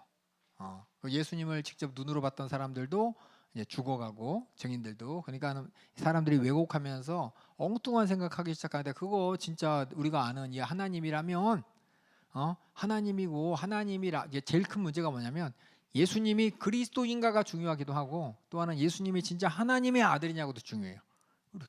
우리가 고백하는 게 주는 그리스도시오 하나님의 아들입니다라고 고백하잖아요. 특별히 하나님의 아들에 대해서 사람들이 하나님의 아들이 맞아, 하나님의 아들이 맞아, 하신 일이 이거 맞아. 그런데 뭐냐? 그러다 보니까는 우리랑 다르다고 생각하는 거야. 다르다. 특히 이제 그리스 신화나 로마 신화 그 당시의 문화가 어떤 신화 문화가 있잖아요, 그렇죠? 신화 문화가 있으니까 예수님도 하나님의 아들이라면 머릿속에 누가 떠올라요? 그리스 로마 신화에 하나님 아들 누가 있어요? 예? 헤라클라스잖아요, 그렇죠? 그런 존재 아니냐부터 시작해서 이제 사람들이 성경 없이 어떻게 이제 부분적으로 받아들이다면 자기 갖고 있는 생각하고 이렇게 혼합해서 생각하잖아요. 하나님의 아들, 그럼 헤라클라스 같은 분이셔? 그래서 그렇게 능력이 많았나? 이렇게 하면서 예수님의 인성에 대해서 이제 질문이 생기는 거야. 그럼 예수님께서 진짜 인간은 아니겠네. 반인 반신 뭐 이런 거겠네. 뭔가 우리랑은 틀리겠네. 신의 아들이라면 헤라클라스라면 우리 같은 인간은 아니고 뭔가 이렇게 다른 이런 질문이 나오기 시작하는 거야. 근데 이 질문이 위험한 게 뭐냐면 만약 예수님께서 우리와 같은 인간이 아니라면은 죽는다는 것을 인정할 수가 없는 거예요. 예수님께서 우리 죄를 짊어지고 죽는 것을 인정하지 않으면 우리의 죄는 대속되지 않는 것이고 우리 죄가 대속되지 않는다면 구약에 있는 하나님의 모든 말씀, 죄값은 사망이란 이 모든 것들이 다 흐지부지 되면서 죄로 말미암아 예수님이 우리 죄를 담당하고 죽으셔서 우리 죄를 해결하셨다는 것 자체가 해결이 안 된 게 돼 버려요. 아시겠어요? 그래서 누가복음이나 이 마태복음엔 예수님이 동정녀로 태어났다는 것을 꼭 기록하잖아요. 그게 뭐냐면 동정녀 마리아 어느 지역에 그 집안 누구 그 형제들 이렇게 계속 예수님의 진짜 인간이었다는 걸 계속 강조하는 이유가 예수님께서 우리는 그냥 많은 사람이 그렇게 생각해. 예를 들어서 이제 카톨릭 같은 경우에 그런 거 별로 신경 안 써요. 예수님께서 진짜 인간이 아니야 중요한 게 아니라 하나님의 아들이니까 열심히 빌면 하나님의 아들이 하나님의 아들 백으로 하나님께 얘기해서 뭔가 된 거 아니야 이렇게 바라보지 예수님이 십자가의 대속 우리 죄를 해결하셔서 우리의 죄가 하나님 앞에 다 사함받았다는 이것에 대해서 이게 복음인데 이 복음에 대해서 이제 가만히 들어보시면 뭐 천주교라든지 이단들 보면 힘이에요 힘이 죄사함에 대해서 희미하고 예수님이 어떤 분이냐 뭔가 초월적인 분으로서 하나님의 아들로서 우리와 듣지는 않을 거야라는 생각을 하게 되면서 그렇게 가다 보니까 뭐냐 예수님의 대속과 속죄가 우리 죄를 해결하신 게 아니라 희생. 좀 억울하게 죽으셨어. 이런 것만 강조하는 것이지. 그래서 뭐냐 예수님이 진짜 인간이 아니냐가 처음에 초대교인들 또 뭐냐 복음을 증거하는 자들에겐 계속 강조해야 된 내용이에요. 특히 이제 천주교인들에 대해서는 많이 그런 게 힘이에요. 그냥 인간으로서 우리의 본이 되시고 그 삶 동안 열심히 살았지 뭐 이 정도만 강조하든지 인간으로서의 죽음에 대해서 신경 안 쓰기 때문에. 그래서 첫 번째 질문이 뭐냐 예수님에 대해서 예수님이 어떻게 하나님이면서 인간이 되느냐. 제가 저번에 말씀드렸지만 헬라 문화에는 이원론입니다. 이원론. 우리 또 다행히 뭐냐 이원론으로서 보이지 않는 부분, 보이는 부분 이렇게 나눠요. 그래서 사랑, 뭐 보이지 않는 것들 있잖아요. 또 영적인 것들, 선한 것 이런 걸 보이지 않는 것들이 뭐냐 선한 것으로서 좋은 것으로서 고차원적인 거 보이는 이런 것들은 썩고 죽고 늙고 낡아져가고 냄새나고 나쁜 거 이런 식으로 구별해 가면서 우리 인간들도 이 뭐냐 성경하고 비슷해. 얼마나 이 못됐냐 싸우고 사기치고 나쁜지고 하지만 이 본성은 뭐냐 착하지 않냐 그런 걸 이제 이원으로 이렇게 나누면서 성경하고 이렇게 비슷한 부분을 이렇게 가지고서 예수님을 그렇게 보는데 그들에게는 뭐냐 하나님이면 하나님이고 인간이면 인간이지 어떻게 하나님과 인간이 같이 있을 수 있냐. 그들의 세계관은 하나님과 인간은 구별되어 있거든요. 근데 예수님은 이 땅에서 인간이라고 얘기하는 게 받아들이지도 않고 믿으려고도 하지 않기 때문에 성경에서는 그 문화권에서 하나님의 아들을 강조하면 인간이 아닌 거야. 인간임을 강조하기 위해서 마태복음이나 누가복음에 태어날 때 이야기를 소상히 적은 거예요. 소상히 많은 사람 얘기를 한번 볼게요. 그래서 어떻게 예수님은 하나님이면서 완전한 하나님이라고 삼위일체 때 얘기했죠. 그렇죠? 열등한 하나님이 아닙니다. 하나님 우편에 계시는 완전한 하나님이세요. 그러면서 어떻게 인간이 될 수 있느냐. 그래서 성경에서는 동정녀 탄생에 대해서 얘기합니다. 육신의 아버지 없이 성령의 역사로 인해 그의 어머니 마리아에게서 잉태되어서 응애하고 탯줄 잘리고 나온 그리고 이 땅에서 30년을 몫으로 살고 3년 반을 하나님의 아들의 사역을 감당한 분이다. 그래서 동정녀의 탄생은 뭐냐? 구원은 인간의 노력으로 임할 수 없고 결국 하나님의 일이라는 겁니다. 어떻게 하나님이 개입하셔서 시작하신 일이 구원이라는 거예요. 인간 가운데 말 잘 듣는 애기 불렀다는 거 아니에요. 착하게 생긴 애 들렸다는 거 아니에요. 뭐 싹수가 좀 괜찮은 애 불러가지고 그리스도 삼고 하나님의 아들 삼았다는 게 아닙니다. 그리고 두 번째 의미는 한 위격 안에 온전한 인성과 신성의 연합이 가능하게 됐다. 그러니까 완전한 인간이시면서 하나님이다. 이건 진짜 하나님이 하는 방법이라는 거예요. 그래서 인간적인 방법, 다시 말해서 인간이면서 하나님이 하신 일, 그게 이제 나중에 나올 거예요. 세 번째는 뭐냐? 하나님의 아들이다. 이면 죄 없는 완전한 인성이라는 겁니다. 인간인데 죄가 없을 수 없는데 동정녀 탄생이라는 게 뭐냐? 이게 참 어떻게 보면은 우리는 과학의 시대 살다 보니까 유전학 얘기하잖아요, 그렇죠? 우리 인간의 DNA 반은 아빠한테 오고 반은 엄마한테 오고, 그렇죠? 옛날에는 뭐예요? 씨 해서 막 성 들이대면서, 그렇죠? 저건 저 집 씨라고, 저 집 씨, 저 모든 뭐 피를 물려받고 뭘 받고 이렇게 얘기하면서 얘기를 하잖아요. 근데 동정녀 탄생하셨다라는 이 말이 결국 뭐냐? 우리 인간으로 볼 때는 하나님께서 동정녀로 태웠다는 게 가능하기나 해? 라고 하지만 하나님이 하셨다는 역사인 것이고 직접 그 예수님을 만났던 친척들 또 만났던 동네 사람들 분명 인간인 걸 다 알기 때문에 그것이 뭐냐? 인간이지만 하나님의 아들로서 다시 말해서 특별하게 잉태되고 그렇죠? 인간의 방법이 아닌 하나님의 방법으로 잉태돼 가지고 마리아의 배에서 10달 동안 있다 나온 온전한 인간이라는 게 이게 뭐냐? 우린 그렇게 얘기하죠. 그래서 아담의 그 죄성을 물려받지 않았다 이렇게 얘기를 하잖아요. 근데 그것이 그럼 죄성은 육신을 통해 나타나니까 그게 아니라 우리한테 보여주시는 거예요. 뭐냐? 온전한 인간인데 죄가 없다는 거를 보여주는 하나님의 방법이에요. 우리가 과학을 들이대면서 그래도 이 마리아도 육신을 가지니까 죄인 아니에요? 어차피 죄인 몸에서 태어나면 죄인 아니에요? 이런 얘기도 할 수 있어요. 저는 그랬어요. 저는 이해가 안 갔어요.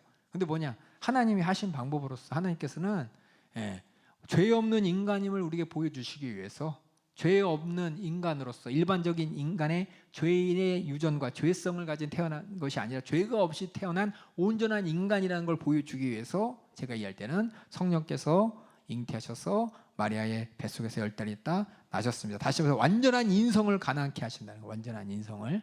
완전한 인성을 가능케. 그래서 인간이 계속해서 죄책과 죄성을 갖고 있는 거기서 분리된 하나님이 하나님으로 방법으로 이 땅에 육신으로 오신 예수라는 겁니다. 그리고 어떤 로마 카톨릭은 그래요. 마리아가 죄가 없으니까 예수님 죄가 없는 거지. 마리아도 죄 없는 거룩한 예수님의 어머니니까 거룩한 하나님의 엄마 아니야, 그렇죠? 그러니까 마리아 동상을 세워놓고 거기다 마리아한테 기도하잖아요. 왜냐, 마리아도 죄가 없는 하나님처럼 이렇게 등급을 높여놓은 거야. 그래서 마리아도 죄성이 없다 이렇게 얘기하는데 성경엔 그런 얘기 없습니다. 이걸 이제 얘기를 만들어가다 보니까 천주교나 이런 데서 야, 죄 없으신 하나님의 아들, 그다음 어머니가 죄 있겠어? 어머니도 죄 없지? 죄 없다 그랬잖아. 엄마도 죄 없는 거야. 마리아도 죄가 없으니 그분도 거룩한 분이셔. 아들을 낳았으니 예수님이 엄마라고 부르는 분이요, 그분도 거룩한, 그분한테 기도하면 그분도 뭔가 거룩한 뭔가 능력을 나타낼 거야 라면서 천주교에서는 마리아 이렇게 만들어 놓고, 그렇죠? 어떤 동상은 막 피눈물을 흘린다고 막 이렇게 얘기하면서, 어떤 동상도 있고 그거 보면서 와 신기하다 그러면서 많은 사람들이 막 마리아 손잡고 막 거기 막 기도하면서 막 뭔가 뭐 하려고요? 기적 바라고 막 그런 경우가 있는데, 이건 성경에 없는 얘기입니다. 성경에 없는 얘기를 사람들이 이렇게 더하고 빼고 하면서 어떤 신화를 만들고 우상을 만들어요. 로마 카톨릭은 그래요. 왜냐하면 로마 카톨릭은 성경 안 읽어요. 로마 카톨릭은 일반적으로 일반 성도들이 성경을 많이 안 읽어. 아예 안 읽어.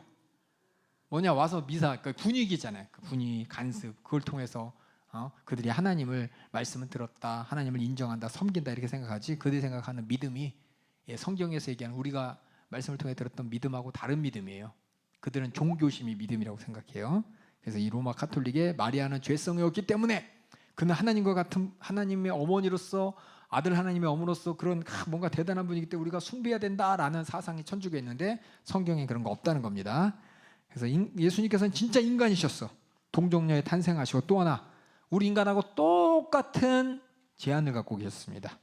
그래서 태어날 때도 성장할 때도 보면은 예수님의 생애 보면 배고프셨다, 지치셨다, 또 죽으셨다, 이런 얘기들, 육신을 가지신 것이 분명합니다. 부활하신 것도 육신을 그대로 확인시켜주고 승천하는 것도 육신 그대로 승천하심으로 온전한 육신 가지셨다는 것을 나타내는 것도, 예수님은 인간의 마음을 갖고 계셨습니다.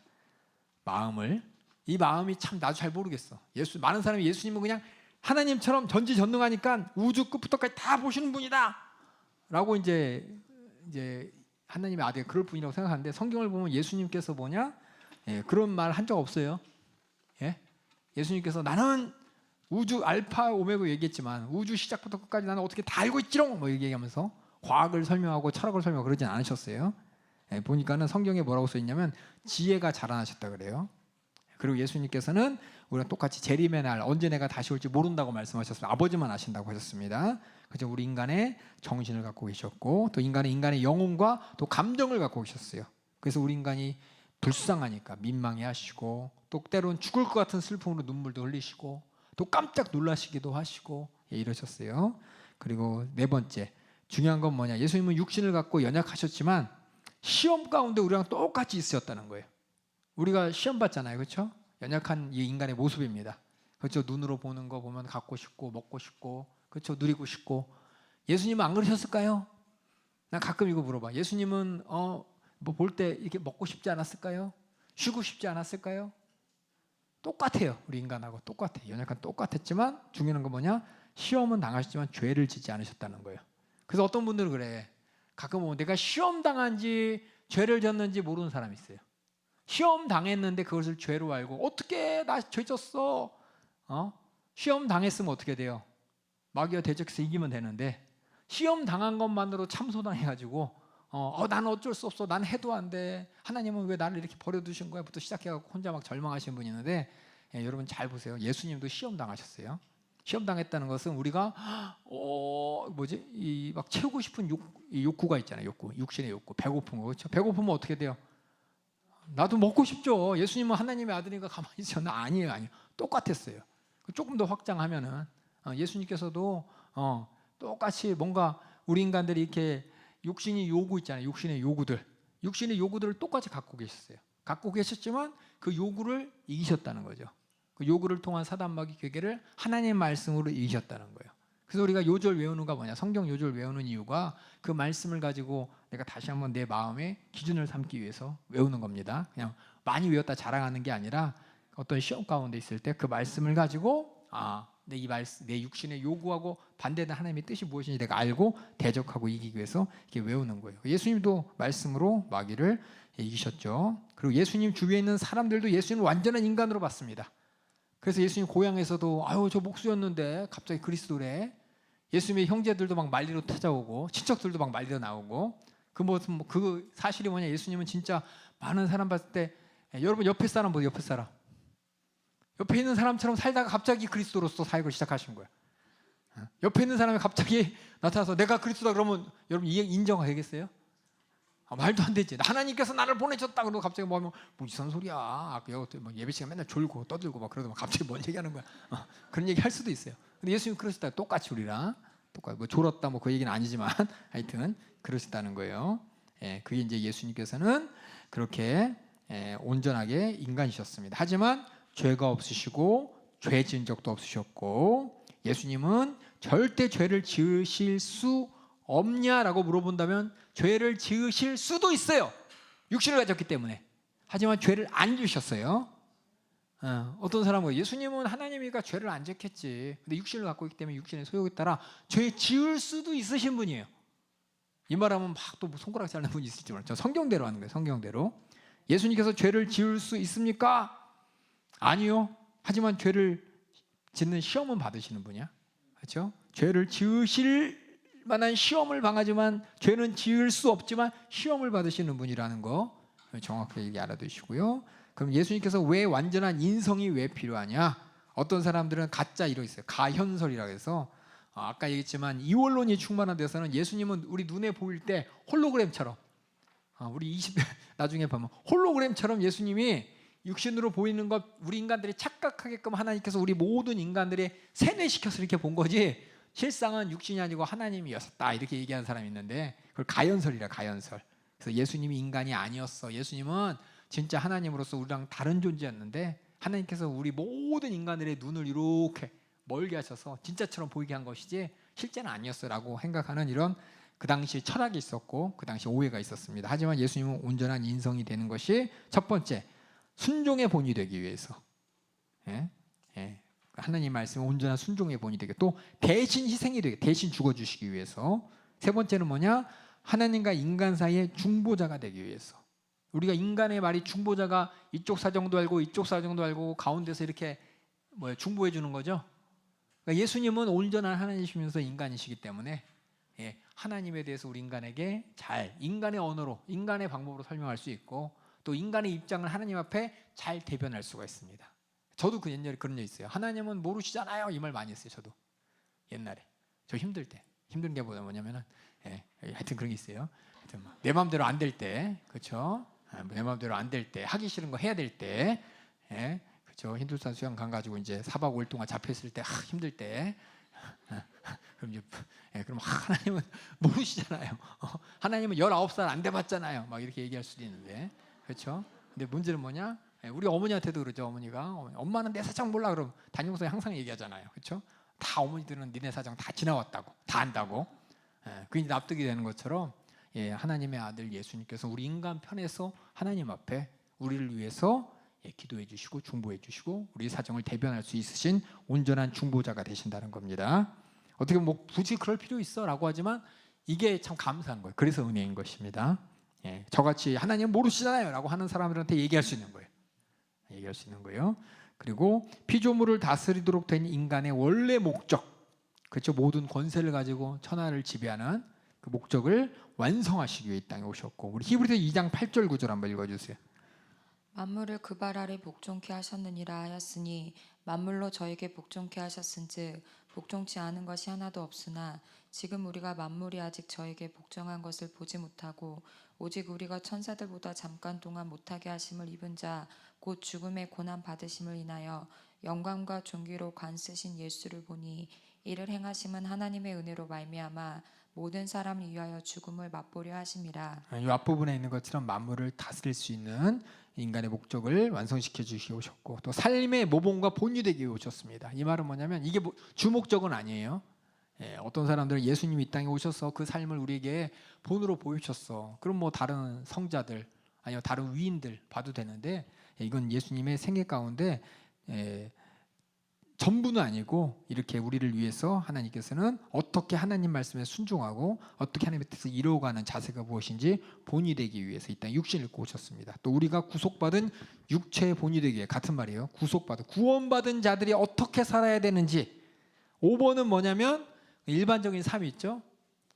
신앙생활 말고 일반적인 인간으로서의 삶이 어떤 것이 하나님이 기뻐하시는 삶인지를 보여주기 위한 것이고, 6번은 구원받은 자들이, 그렇죠, 어떻게 하나님 말씀에 순종해야 되는지를 보여주기 위해서 예수님이 육신을 입고 이 땅에 오셨습니다. 그리고 대제사장으로서 우리를 긍휼히 여기시는 분으로 이 땅에 오셨습니다. 그래서 예수님은 중요한 게 뭐냐면, 많은 사람이 착각해. 어떻게 그럴 수 있어요? 예수님 승천하시면 뭔가 호록 변한 거 아니야? 어딘가 있는 그분이, 참 저도 이해가 안 가. 저도 물리한 사람으로서, 과학하는 사람으로서, 예수님이 부활 승천하셨으면 숨은 어떻게 쉰대야? 저 우주로 올라가셨으면 중력이 없는데 어떻게 사신대야? 그 뜨거운 차가운 그 우주에서 어떻게 이 몸을 유지하신대야? 나는 이제 그런 게 고민이거든요.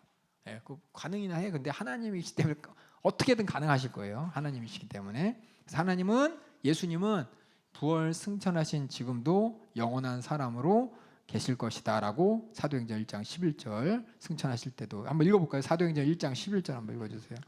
가로되 갈릴리 사람들아 어찌하여 서서 하늘을 쳐다보느냐.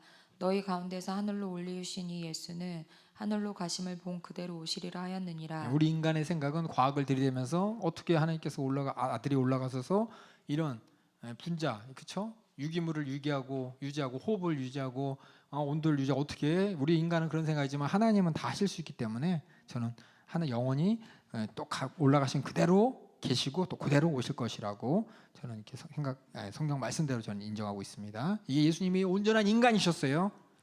그다음에 또 한편으로 하나님은, 예수님은 온전한 하나님이셨습니다. 성경에 직접적으로 주장하는 게 예수님을 하나님처럼 불렀어요. 하나님처럼, 그러니까 구약의 하나님처럼 예수님은 호칭을 그렇게 삼았습니다.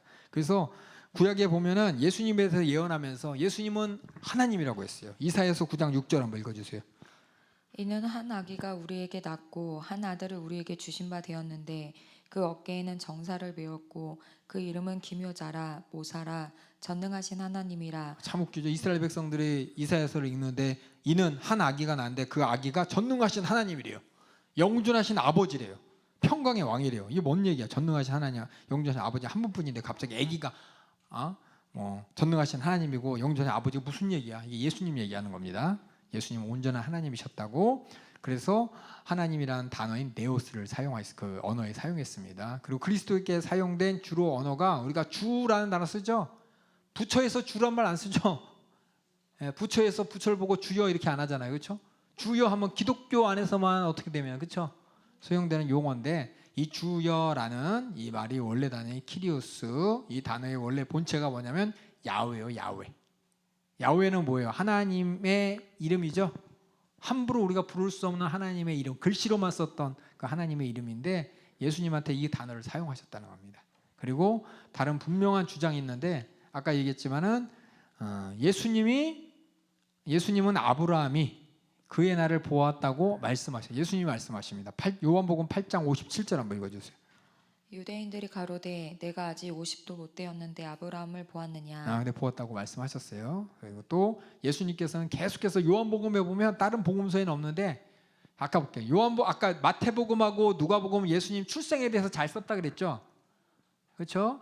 그렇게 예수님에 대해서, 인성에 대해서 의심하는 자들을 위해서, 예수님은 진짜 우리와 같은 인간이셨어를 강조하기 위해서 마태복음, 누가복음이 있다면, 또 다른 어떤 의견인데, 다른 의견은 예수님은 하나님 아니야.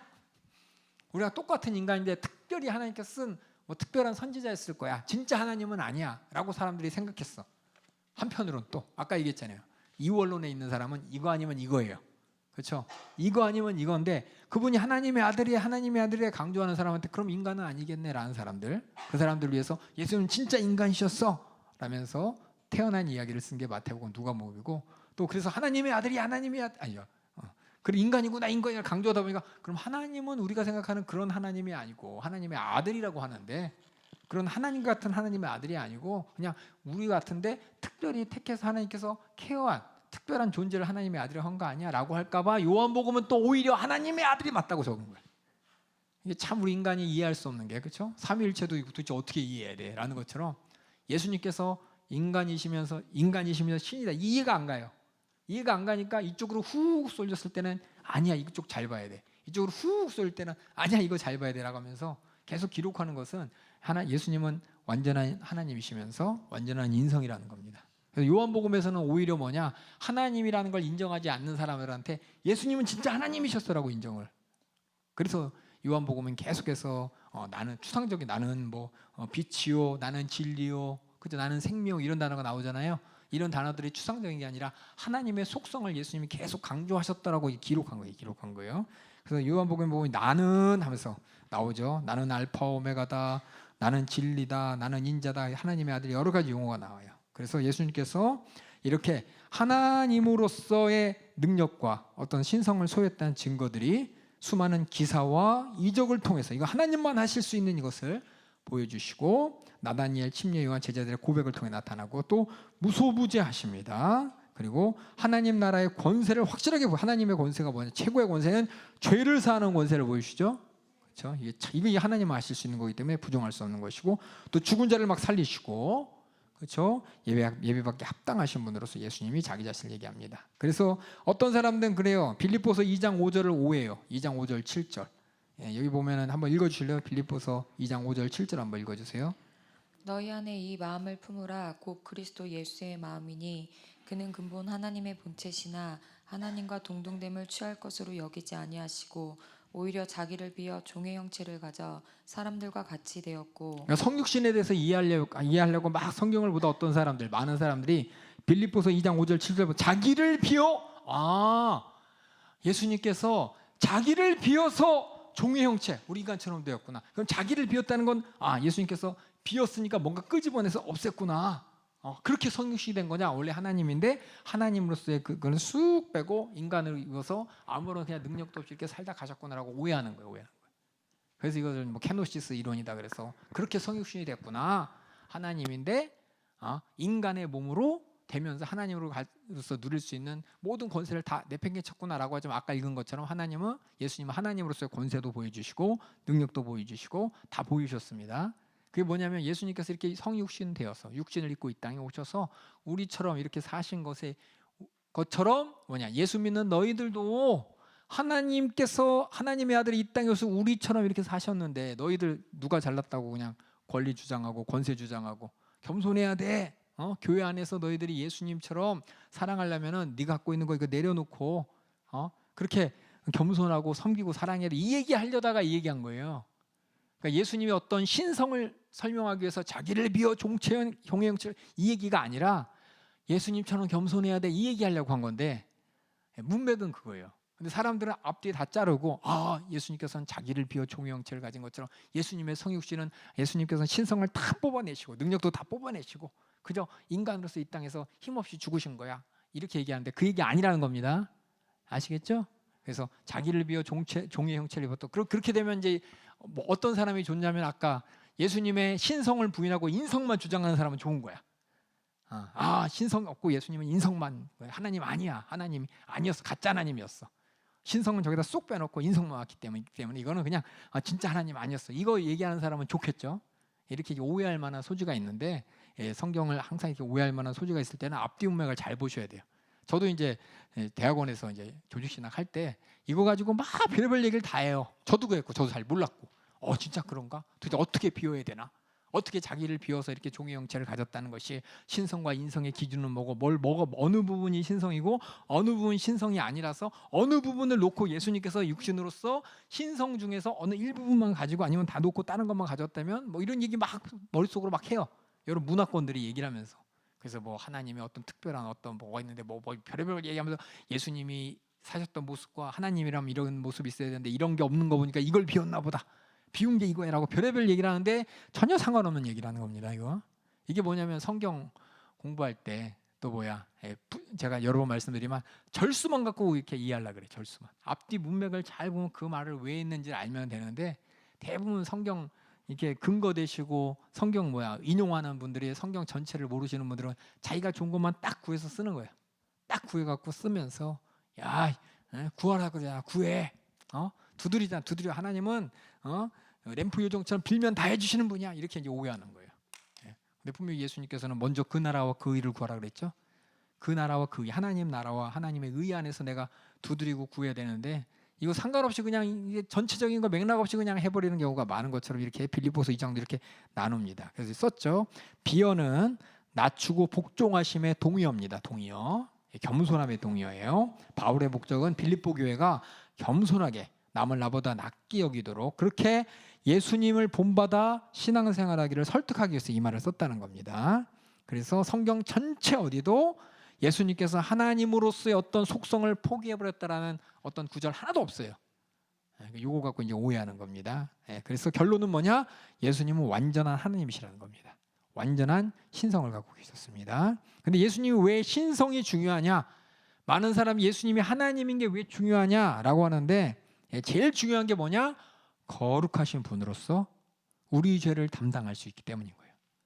예수님께서 이 땅에서 나는 거룩한 하나님의 아들이다라고 고백을 들었을 때 거룩이라는 말이 왜 중요하냐? 하나님이니까 뭔지 모르지만 거룩한 거 아니에요. 거룩은 죄가 없다는 뜻이고 죄가 없기 때문에 우리 죄를 담당할 수 있다는 뜻이에요. 그래서 하나님으로서 이 땅에 오셔서 능력과 권세를 사람들이 보지만 실상 예수님께서 내가 하나님의 아들로서 이 땅에 온 것은 너희 죄를 담당할 수 있기 때문이라는 거예요. 죄가 없기 때문이라는 거. 그래서 여기 하나님이 여기 나왔죠. 하나님만이 그를 믿은 모든 사람들의 죄를 해결할 수 있기 때문에 그래서 오직 구원은 이렇게 주님으로부터 오는 것입니다. 완전한 인간이면서 완전하신 분만이 하나님과 인간 사이에 또 완전한 중보자가 될 수 있기 때문에 그래서 이렇게 예수님의 신성이 필요한 이유, 하나님으로서 이 땅에 오신 이유를 잘 아시고 우리가 고백할 때 주는 그리스도시요 하나님의 아들입니다라고 고백할 때 이 하나님의 아들로서 고백하는 것이 대단하신 이것만 보는 것도 있지만 한편으로 뭐냐? 우리 죄를 짊어지시고 대속으로서 죽으신 것이 맞다고 고백하는 거예요. 우리 죄를 짊어지실 수 있는 분이 맞다고 고백하는 거예요. 그다음에 성육신 볼게요. 그래서 이렇게 예수님께서 한 예수님이신데, 그렇죠? 위격이라는 말이 뭐냐면 그게 하나인데, 그렇죠? 우리가 인간이 용어로 설명할 수 있는 어떤 한 분인데 완전한 신성과 완전한 인성을 가졌다는 거예요. 근데 가짜 있어, 가짜. 밑에 보면은 소문난, 그러니까 사람들이 머리를 굴려가면서 이해해 보려고 했던 세 가지 방법이 있는데, 예수님의 성육신, 완전한 신성이면서 완전한 인간으로서 어떻게 하나 될 수 있냐? 아마 몸은 인간인데 요 정신은 인간의 정신이 아닌 거야. 이렇게 생각하는 사람이 있어요. 그러니까는 뭐예요? 껍데기에다가 하나님께서 쑥 들어온 거로. 혹시 많은 분들이 그렇게 생각하는 분이 여기 있을 수도 있어요. 예수님이 이 땅에 오셨는데 예수님의 겉만 이렇게 육신이고 속은 하나님으로서 우리랑 완전히 다른 게 아니라 성경에서는 분명히 온전한 인간이라고 했어요. 예수님이 인간이라는 건 온전한 인간이에요. 온전한 인간. 정신도 경험도 마음도 다 인간이라는 겁니다. 근데 이렇게 이해를 못하는 사람이 있었어. 첫 번째가 그게 아폴레나리아즘이에요. 이게 뭐냐면 이 사람들은 아까 이원론 얘기했죠. 이원론. 그렇죠? 이원론. 눈에 보이지 않는 건 좋은 거, 보이는 건 나쁜 거. 이 나쁜 이 육신에 하나님께서 이렇게 들어오신 거다라고 생각해요. 땡입니다. 틀렸어요. 그 네스토네즘에서 이상한 게 있어요. 이게 뭐냐면은 이게 뭐지? 이중인격. 한 몸에 몸은 한데 육신인 그리스도, 하나님인 그리스도 같이 있다는 같이. 육신으로인 예수. 그럼 하나님이 같이 와서 이 안에서 잠깐 육신인 그러니까 일반적으로 뭐지? 공생에 사역하기 전에는 인간이 살다가 하나님께서 그다음부터 인간인 인격은 싹 사라들고 하나님의 인격이 막 3년 반 동안 사역했다라고 얘기하는 이런 데가 있어요. 이거 틀렸습니다. 이렇게 생각하면 안 돼요. 그다음에 어떤 사람은 뭐냐? 제3의 물질이라는 거예요. 하나님도 아니고 인간도 아니고 어떤 새로운 어떤 영적인 게 싹 들어왔다라고 이렇게 얘기하는 데도 있어요. 이게 우리 인간들이 이해하는 뭐예요? 어떻게 하나님이 성육신으로서 하나님이 인간이 될 수 있냐? 이렇게 이해할 수밖에 없는 게 우리 인간의 한계예요. 우리 하나님께서는 이 한계를 뛰어넘으시는 분입니다. 삼위일체랑 마찬가지로 이렇게 하나님께서 온전한 인간이시면서 온전한 하나님이다라는 것이 우리에게는 신비예요. 신비라 그래서 가짜가 아니라 우리는 이해할 수 없는 하나님의 진실한 역사라는 겁니다. 그래서 성육신은 뭐냐? 그 이전의 모습, 완전한 하나님이시면서 또한 완전한 인간이 되는 게 성육신이란 말 뜻이에요. 성경에서. 그래서 신성이 예수님께서는 예수님의 인성으로 있죠. 신성이 하나님이 육신으로 입고 가시다라고 해서 하나님이시기 때문에 예배받기에 합당하신 분이고 또 죄를 지을 수 없는 분이고 또 인간이지만 하나님이시다라는 뜻으로서 우리의 고난과 죽음을 경험할 수 있는 우리 경험하셨고 또 우리가 우리를 대변할 수 있는 그리고 우리를 위해서 죽을 수 있는 분이라는 걸 우리가 알게 되는 것이고 그래서 뭐냐 이 삼위일체나 어떤 부활이나 이 세상이 어떻게 창조된 거야 우리 인간은 참 이해하기 어려운 그런 것만큼이나 예수님이 육신을 입고 이 땅에 오셨다라는 것도 하나님의 아들이 참 우리에게는 신비예요. 신비라는 것은 뭐냐 이해가 안 되는 게 아니라 이해할 수 없는 영역이지만 사실이라는 겁니다.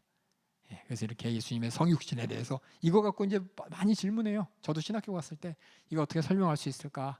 맨날 우리 그 삼위일체 어떻게 세계가 하나 됐을까 막 고민하고 어떻게 신인데 인간이 이렇게 우리도 모르는 사이에 머릿속에 그게 있어요. 우리는 다 그 서양의 그 유럽의 그렇죠? 그 서구권의 사상이 있잖아요. 그렇죠? 그래서 우리도 모르는 사이에 이원론이라든지 플라튼 그렇죠? 플라톤의 사상 같은 게 아리스토텔레스 이런 거 막 사상이 우리도 모르는 사이에 언어 속에 막 숨어 있어요. 그러다 보니까 성경을 볼 때 어떻게 세계가 하나가 될 수 있지? 그걸 어떻게 내 방법으로 해결해 보려고 그러고 어떻게 하나님이 인간이 어떻게 대가 같이 있을 수가 있지? 이걸 찢어야 되나? 혹시 이거 겉과 속이 다른 거 아니야? 혹시 제 세 번째, 제 3의 종족 이런 거 아니야? 라면서 별의별 머리를 쓰는데 우리는 그렇게 이해하는 게 아니라 성경대로 이해하면은 온전한 하나님이시고 온전한 인간으로서 하나님께서는 이 땅에 보내셔서 우리 모든 인간들이 뭘 바라보게 하려고 그랬냐? 우리 죄를 대속하시는 걸 보게 하려고 하는 거예요. 죄 없으신 하나님이 죽을 수 있는 육신을 입고 오셔서 우리 죄를 대신 해결해 주신 하나님의 은혜를 하나님의 그 사랑을 만나게 하시고 우리가 죄에서 벗어나게 하시려고 하나님이 하신 구속의 역사라는 겁니다. 그래서 우리는 뭐냐?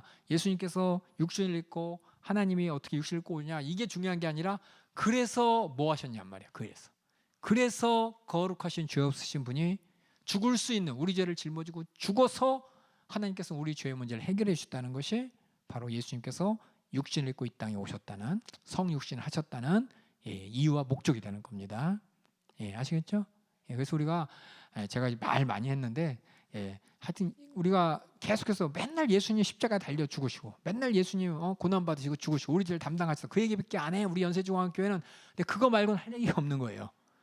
그게 하나님께서 우리에게 정말 깨닫게 하고 싶은 하나님의 진실인 것이고 그렇게 죄가 무서운 것이고 거기서 우리가 구원받은 애가 크다는 것입니다. 우리 모든 성도들이 정말 하나님께서 우리에게 주신 말씀을 참 우리가 저도 이제 매주일 담임 목사님이 주신 설교문 갖고 이제 보면 매일 똑같은 얘기 같아. 우리 인간은 영적인 존재입니다. 타락했습니다. 우리를 위해서 예수님이 이 땅에 오셨습니다. 근데 이 모든 얘기가 하지 않는다 우리가 예배 드릴 이유가 없는 거예요. 주일날 모이는 이유가 뭔데요? 우리가 받은 은혜를 확인하는 겁니다. 우리가 어떻게 하나님과 관계 가운데 은혜로서 회복되었는지 계속 확인하는 거예요. 이거는 계속 해야 돼. 계속. 우리 어머니들이 자식 보면 입에 붙은 말이 밥 먹었냐? 밥 먹을래? 끝이 없어요. 그렇죠? 저희 어머니는 아직도 그래요. 저한테. 밥 먹었냐? 지금 나이가 몇 개인데 아직도 보면 밥 먹었냐? 밥 먹었냐? 아직도 물어봐요. 왜냐? 그게 최고의 관심사죠. 마찬가지로 우리 하나님께서는 우리 교회를 통해서 최고의 관심사가 뭐냐? 네가 진짜 예수 그리스도의 대속의 은혜로 죄사함 받았냐? 정말 죄의 문제를 해결 받았냐? 정말 네가 거룩하신 하나님의 사랑을 네가 진짜 갖고 있냐? 이걸 계속해서 확인하는 게 바로 우리가 계속해서 예배드릴 때 듣는 것입니다. 그것을 어떻게 이루어든지 수천 년에 걸쳐서 한 이야기가 이제 성경 이야기인 것이고 그거에 대한 오해가 있을까봐 아까 얘기했지만 마태복음, 누가복음, 요한복음, 마가복음이 오해 있는 사람들에게 오해하지 말라고 잘 설명한 것이고 또 초대교회 신앙생활하면서 막 부닥치는 여러 가지 문제들 해결해 주려고 고린도 교회에게는 고린도 교회 문제 해결책, 빌립보 교회에게는 빌립보 교회 문제 해결책, 에베소 교회는 에베소 교회 문제 해결책 이게 쓴 게 서신서예요, 서신서. 그러니까 여러분들이 이렇게 성경을 이렇게 하나님께서 쓰신 목적대로 읽으면은 결국 그 안에 예수님께서 나를 위해 십자가 달려 죽으신 대속의 은혜가 있다는 것을 그것이 우리에게 뭐예요? 하나님과 우리 사이에 은혜로 주신 언약이라는 거예요. 그냥 다른 거 다 그 약속 붙잡아야 됩니다. 그 언약 가운데 내가 예수 그리스도의 생애를 닮아가는 것이고 성령의 인도 따라가는 것이고 주님 오실 그날 영원한 천국과 영생을 기다리는 겁니다.